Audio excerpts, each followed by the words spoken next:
Blog Talk Radio. Welcome to Last First Date Radio, featuring interviews with experts in dating, relating, and mating in midlife. And now, here's your host, Sandy Weiner.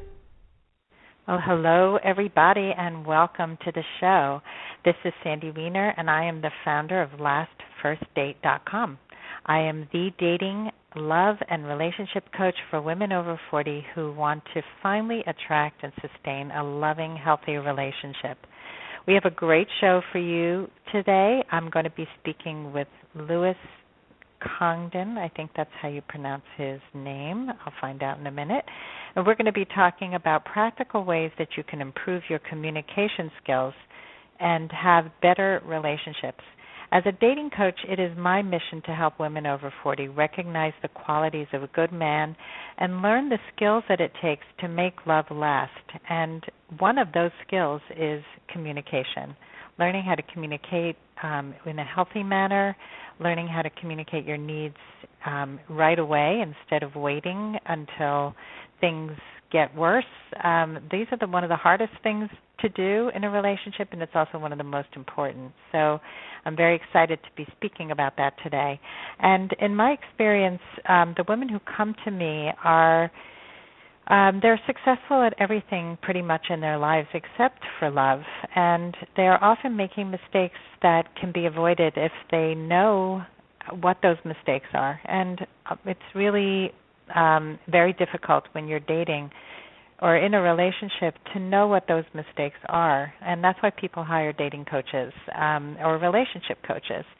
So one of the mistakes that I see happening over and over again is women who are very successful in the workplace bring their competitiveness to dating, and that doesn't work in the dating world. It works in the business world. So we call that in dating and relationship coaching, we call that masculine energy, the energy that's about competition and right or wrong, and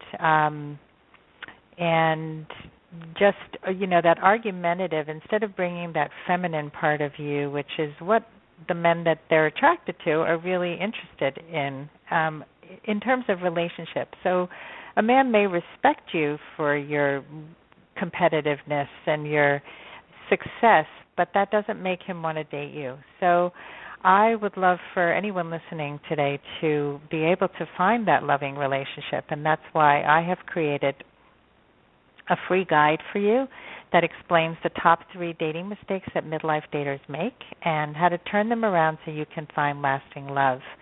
If you would like your copy, all you have to do is go to LastFirstDate.com and sign up on my homepage, because I want you to go on your last first date. Today's show is sponsored by Audible.com. They are a leading provider of spoken audio entertainment and information. Listen to audiobooks whenever and wherever you like, and in order to get your free book, all you have to do is sign up for your 30-day free trial at audibletrial.com/lastfirstdate. And now to introduce our guest. Julie Congdon is a relationship coach who has worked with hundreds of couples, and he has taught the work of some of my favorite relationship therapists, Drs. John and Julie Gottman. He has interviewed the top relationship experts through his podcast, LastingLoveConnection, and he teaches couples around the world how to break their limiting patterns and have lasting love. So I'd like to welcome Louis to the show. Hello. Hi, it's awesome to be here. How are you? I'm doing great, Sandy. Thanks for having me on the show. My pleasure. Thanks for being here. And tell me how to pronounce your name, because I have a feeling I'm getting it wrong. Luis. It's Luis. Okay. Yep. Was Louis, yep. Louis. Okay. It's just different languages call me different names. It's the same name, just a different language. So Luis is Spanish, Louis is English. Okay. Well, I want to get it the way that you would like me to pronounce it, so let's call you Luis. And I'm really thrilled that you're going to be talking about communication and dating and people who get stuck in patterns that they need to break, because this is a very common issue. So let's talk about the patterns first. So this often happens. Couples fight about the same thing over and over again. Some people say they have the same conversation over and over again. So what can they do if they find themselves always fighting about that same thing again and again? Yeah, after working with over 200 married couples, and I was 26 at the time, and I'd worked with over 200 couples, and within my first year of doing the work with couples, one of the first things I noticed is it seemed like married couples had problems, and, well, everybody has problems, but they seemed to have problems that the solution was always the same, and the problem was generally the same. Now, it changed. Some couples argued about who paid the rent or what religion their child was going to be raised in or parenting techniques, but the solution was always the same. And one of the first things that I advised couples to do was to, instead of trying to solve the problem, try to listen on a deeper level. So whoever can be kind of the more mature person, if you will, and ask your partner questions around that problem. Hey, I'm noticing that we argue a lot around, what our child eats for breakfast, and it seems to be something that really upsets you, and I want to learn more about you, and I want to understand what it is about this topic that really irks you. And what I found is that when one person does that, what happens is you're pretty much kind of like pouring hot water on ice, because both people are kind of cold. They're set in their ways, and it's like two fists bumping. But as soon as one person is able to say, okay, I'm going to help you open, and I'm going to try to understand what's going on for you, I found that the solution arises from there, And a lot of times, couples don't actually create a solution. They create understanding, and then the problem is no longer viewed as a problem. It's viewed as a gateway for deeper intimacy and connection. I like that, and I see that when I'm working with women, that a lot of people are looking for specific things in a partner, and you don't always get exactly what you want or you think you want. But often, if you peel back and see what's underneath and try to understand the person, you can see that you have a lot more in common than you may think, because the values of a person are so important, right? This sounds like you're talking about what's really motivating a person to make the choices that they make and to be so hard in their choice, like to stand so hard in that choice because it's a threat. There's a threat there, right? Yeah, that's so well put. And that is, you hit the nail, right on the button, because a lot of times people will be stuck to their beliefs or theories or ways of doing things. And then when we challenge them, they just really hamper down. And when we don't challenge them, when we open them, a lot of times what happens is people find flexibility. But we won't find flexibility with anyone if we're pushing against their values. Mhm. Yeah, that's so true. And it can really make you get your back up when you feel that kind of threat, that your values, your very being is being threatened by your partner. Yeah, completely agree. And we don't like to feel, the last person that we want to feel that we're against is our partner. So when we feel that, we probably hang on even tighter to that value, even if we're willing to change it with someone else. Mhm. Yeah, fairly true. So it's important for people to understand themselves first, right? To understand what is it that what their needs are. I mean, do you help couples to identify those things first in order for them to even recognize what feels threatened? It's kind of like what came first, the chicken or the egg. I've found that we can work at it from various ways. What is it that my partner needs, or what is it that you need?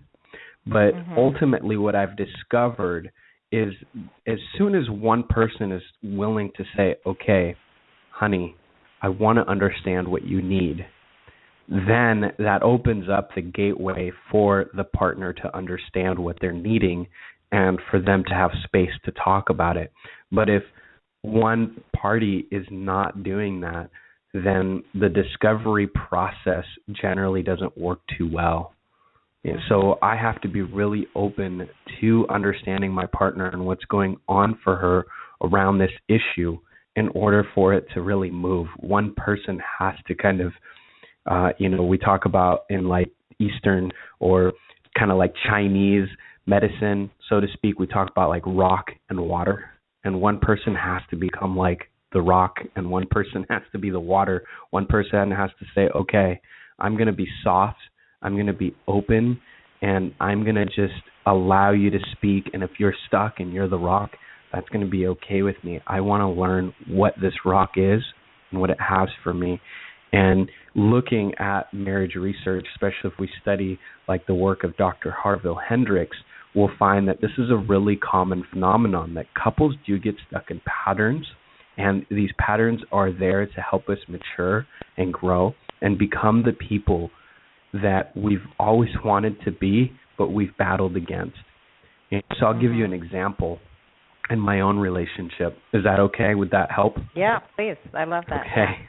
So in my relationship, one of the patterns that my partner and I had struggled with for quite a while is I would shut down emotionally. I just would not talk about something. And when I do that, it does not feel good for her. It makes her feel like, wait, are you going to leave me? Are you not interested in talking to me? And for me, it's my way of avoiding issues. So I would say, I'm fine. That was my pattern. I'm fine. And she'd go, no, you're not fine. Like I'm noticing you say this a lot when you don't want to talk about something. You're afraid of hurting my feelings. And so what we ended up doing is we named the pattern. This is kind of the first thing that I have couples do is, well, let's name this pattern. And our pattern was, I'm fine. And what happens when you do this pattern? Well, Luis shuts down. He says, I'm fine.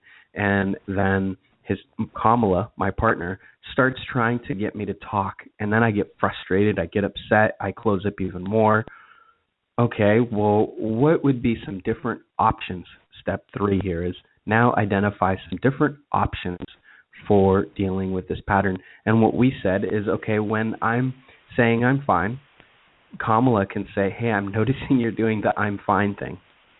And that immediately changes the pattern because now we've named it, right? As soon as you name something, you have control, you have power over it, and you can identify it. So as soon as I say I'm fine, I have 2 options. I can say, well, you know what, I am doing that, and I want to let you know what that's about. Or my second option is, you're right, I'm doing it, and I would really like to talk about it later because I'm still not feeling ready to discuss it. We don't have that pattern anymore. So I'm really happy to say that we don't have that pattern. But that was a really big challenge for me, is to learn how to open up and be willing to maybe hurt her feelings or to admit that I was taking something really personal that wasn't personal, or that I was upset about something and it hurt my feelings. And I don't like doing that. That's a great example. So a lot of times we don't realize the impact that our actions have on our partners. And what's great about this example is that you were both able to clarify how you were affected by your pattern and work through it in a way that felt safe to you, it sounds like, and safe to her. Yes. Yeah. So that's It's definitely a lot safer for both of us now because I know I'm safe to say how I'm feeling, and she knows that she's safe to probe, and she also knows that I have a safety word, that I can say, hey, I'm not ready to open up right now.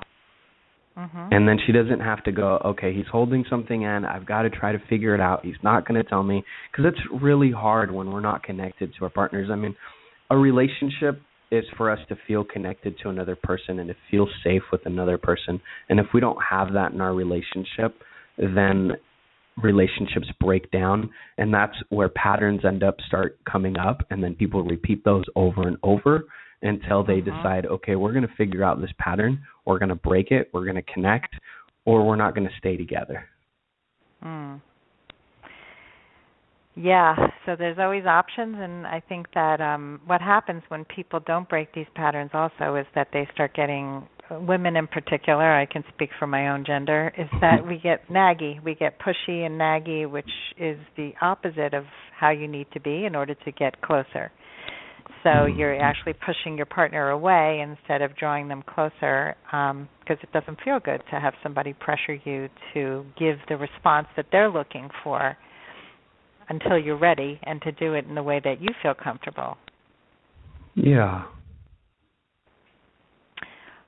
So let's talk a little bit about, we spoke about how women can listen to their partner and help them to open up a little bit. And I know Gottman speaks a lot about arguing and the 4 horsemen of the apocalypse, which I speak about on the radio, which are the worst ways to argue. So if you can talk a little bit about how we should not argue, and then we're going to talk about some positive ways to work through some tough situations that come up in relationships. Yeah, I love that you know the 4 horsemen. Gottman has really made an amazing contribution to relationships by really laying out some research and just making something incredibly visible that couples can look at and say, oh, okay.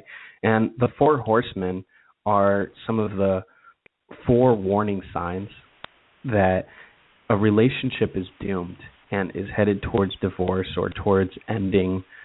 And, one of those is criticism. So let's talk about how to not argue. Criticism is horrible, and a lot of people do it. Criticism is when we put the other person down. Well, you're always late. Well, you never listen to me. Those are criticisms, by the way, whenever we say always or never, which is a hard one to pick out for people, but it's there. Another criticism is, well, you're a slob. So when we just name the person and then whatever it is that we don't like in their behavior and we combine them. So you are a slob instead of, well, you tend to leave the house pretty messy and it upsets me. We just go right towards the person and name them as the issue. And people take that personally. Another one is being defensive. It's a really big one. It's a really incredibly natural one that pretty much everyone does. I include myself in that one, and it's one of the biggest ones that I'm working on these days, is not to blame. And blame or defensiveness is something happens, and then I say, well, it happened because you did this. Well, the kids are yelling because you don't know how to talk to them. So we put the issue back on the person, and we don't take ownership or responsibility. So those are the 2 biggest ones that I really see. There's like put downs. Those are, but really the 2 that I feel like if we can get those 2 out of the way, we will change it significantly. There's a lot of misconceptions around how people should argue, that arguments maybe should look nice, or they should be friendly, or they should be loving, or whatever. There's just a lot of ideas. Now, if you talk to the Gottmans, one of the things that you'll find is that when they argue, it doesn't look pretty. They kind of elevate their voices. They seem pretty upset, frustrated, but they're not criticizing each other, and they're not blaming each other, and they're not being defensive. But they do, speak kind of in a high tone. Well, I'm really upset, And the key thing is that they feel safe with each other, expressing their emotions. They feel safe letting each other know the issue, and there's a knowing that it's not so much that they find a solution to the problem. It's their ability to stay connected throughout the problem. So one of the things, we were talking about problems and couples repeating problems. Well, 69% of marriages, according to the Gottman's research, 69% of problems in a marriage are perpetual problems. Those are problems that are going to repeat over and over. And 31% of the problems in any relationship are problems that we can solve. So most of the problems are issues that we probably won't have answers to. But the key difference between successful couples and ones that aren't is that successful couples are interested in being connected, in listening and opening up and creating a safe space for both to express and to stay connected. If I feel connected to you, it's okay if you tell me, Luis, I'm really upset you're late. and if you tell me that, but you don't blame me, you don't criticize me, and maybe you're even willing to say, I'm really upset that you're late and I want to know what the heck is going on, that still leaves a space for me to go, okay, you're feeling upset, but it's not like you're going to take it out on me. And a lot of couples take their issues out on each other. Yeah, well, you're mentioning a bunch of really important things. The responsibility piece and the connection piece, to me, are critical. And to blame your partner and not take responsibility is one of the worst things you can do. And it's one of the reasons I like working with older singles, is because hopefully we know better, so we do better at this age. But also the whole issue of connection, of like the fact that you're arguing not because you hate the other person, but because you want to get closer. The intention is to stay connected, not to disconnect. And often I've experienced this so many times where the beginning of the argument is just, it's so distancing, it's really hard to engage at that point. And I even had it with one of my siblings recently. He came to me and he had something he wanted to talk about, that he was feeling hurt, but he didn't know how to express it. And so basically it just felt like, I want to get this off my chest and I want to talk to you about it. And so I asked him right away, do you want to have a conversation about it? Do you want to resolve this issue, or do you just want to get it off your chest? Because that's really what it felt like, and I couldn't talk to him from that place. Yeah, and then giving you some space as well to share what was happening for you. It didn't sound like you felt like there was a space for dialogue, and for him to also say, hey, this is how I'm feeling, I'm curious, what was going on for you? Oh, for me? You're asking me? Yeah. No, I don't. I'm not asking you what was going on for you. I'm saying that he didn't create that space where it felt like, okay, well, this is how I'm feeling, and I also want to know what was happening around this problem. What was happening for you? Were you aware that I felt this way? Can we talk about it? It just sounded like you got blasted, and then there was no space for you to also have dialogue. True. And he also had come to my son the night before to talk to him about it. And my son, who has really good communication skills, said, this has nothing to do with me. If you want to speak to your sister, you should speak to her directly. And so he cut it off right away, which I was so proud of him for that. That's also important, is not to involve other people and triangulate arguments. That's a whole other discussion. So let's talk about one of the things that's hardest to talk about, and that is asking for what you need sexually. And if you can address how a woman can ask for what she needs sexually without feeling like she's going to hurt her man's feelings, what would be a good way to address it? Well, if we're afraid of hurting our partner's feelings when we're asking for something, that's a pretty clear indicator that we're still working and learning how to ask what we need from our relationship. And I really like the work of Dr. David Schnark, who really focuses on sexuality, and the way that he looks at sex is that the problems that arise in sex is essentially like a funnel, and at the very finest point of the funnel, you're going to drop in all the problems, and then at that fine point of the funnel, sexual problems arise, but those sexual problems are due to other problems that have been thrown into that funnel. And so if we're wanting to ask and improve our sex with our partner, I think it's really great that you're noticing that you want to ask, and it takes a lot of courage to bring that up. And I think that if you just create a little space with your partner and say, hey, I would really love to talk to you, I feel really sensitive about it, and I'm not sure how to open up, could I have a little time to share with you what's going on for me in a time that's good for you? And by doing that, we're setting up our partner to win. So we're letting them know there's a sensitive subject. I'm going to need, a moment when you can be really present for me, and when we can talk and I can really have your listening. And that would be the first thing, because men do take that kind of stuff personally. It's hard not to.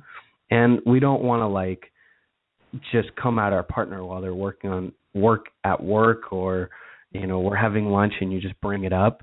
A lot of times we want to handle that with sensitivity and really set our partner up to know, hey, I have something really personal to talk to you about. And then from there, you know, you can start talking about, hey, you know, I haven't been feeling the best around our intimate life, and I'd really like to share with you about that. Can I do that? And so just handling each step carefully, I think, is kind of the first steps that we go through. And then just like the rest of our communication, we try to say it in a way that doesn't blame our partner. You know, hey, when we've been intimate, I've been feeling absent, or I feel like not all of me has been included, and I really am desiring to be touched in some different ways. Can I share with you what are some of the ways that I really love being touched? Can I share with you some things that I think would make it even better for us? So really focusing on trying to give positivity feedback. So instead of saying, can I tell you the things that you're doing really bad? Right. I want to let you know that, like, you don't touch me, and I don't really like the way that you touch me. Like, that doesn't really work. Instead, focus on the positive things he can do. Men, we crave being able to serve our partners and to make them happy. And if you let us know, hey, this is going to be even better if you do this, and I would love it, it's probably going to go over pretty well. Some men may take it a little personally, and if your partner does take it that way, just let him sit with it and let him know, hey, I'm not saying that things are horrible. I'm telling you, you know, things are going pretty well, and I'm also hoping to make them even better. I just really want to connect with you, and I know it's hard for me to share this stuff, and I'm really happy that you're letting me share. So just affirming whatever is positive, and affirming that, hey, you're listening. Thank you so much. Hey, I want to let you know these are some of the things that are working really well, and if we add these things, they're going to work even better. That's great. That's really, it sounds so easy and connected and not threatening. And it's so important to stay positive, and also to check in. Like you've said this a few times, check in for a good time to talk. And this is so important. People often bombard somebody with a conversation before they have their attention and before the other partner is really listening. And boy, do I remember so many conversations where I'm like in the middle of work and somebody will come over to me and start talking to me. And worse, I think, with, you know, sexual issues is to talk during sex about how to, you know, stop doing that. You know, things like that. That doesn't work too well. You know, I want to add another tip, too, for women. Yeah. Men were really, at least for me and a lot of men that I've spoken with, because I can't speak for every man, I'm really careful about that. But what I found that works really well is for women to say, hey, there's some things that I really like, and here are some of the things that I enjoy. Also, they're not that way all the time. One thing I know about women or people in general, but women especially, is what works one time in the bedroom is not going to work every time. And it's really easy for men to get caught in A, B, C, D, and she likes that, and I'm just going to follow that formula. And some women, you know, are kind of like, I don't want you to do A, B, C. I want you to throw in a E and then change it back to A and, you know, switch things up a little bit. And one thing women can do to help their men know what's working well is say, hey, you know, the things that you've been doing have been great, but sometimes some of the things that you do, I want you to do something else. And so I wanted to add extra moans to help guide you. So when you're doing something I really like, would it be okay if I moaned a little louder, or if I rubbed your head or did something? And that's a really soft way to guide and coach your man. And I personally really enjoy it in my own relationship, because those moans allow me to go, okay, she's liking this, do more of that. And then when the moans kind of die down, you know, maybe I'll switch things up. So that's a really also easy way to guide and clue your man into what's working or isn't working. Oh, that's great. That's great. Great communication skills in all aspects of relationship. And real quickly, Luis, this has been a wonderful show. And can you just share how people can find you? Yeah. LastingLoveConnection.com is one way you can find me. You can also go into the iTunes store and type in Lasting Love Connection and check out my podcast. So those are two different resources, and I hope that you get some value out of them. I have a lot of freebies there for you, and it's been a real pleasure to be on the show today. I really, really want to thank you, and I hope that everyone got some ideas on how to improve their relationship and have more lasting love. Oh, thank you. These have been great tips, and I'm sure people are getting a lot of value. Thank you again for being on the show, Luis. Thank you so much. Thank you. And thank you all for listening today, and I hope you all go on your last first date very soon. Have a great day.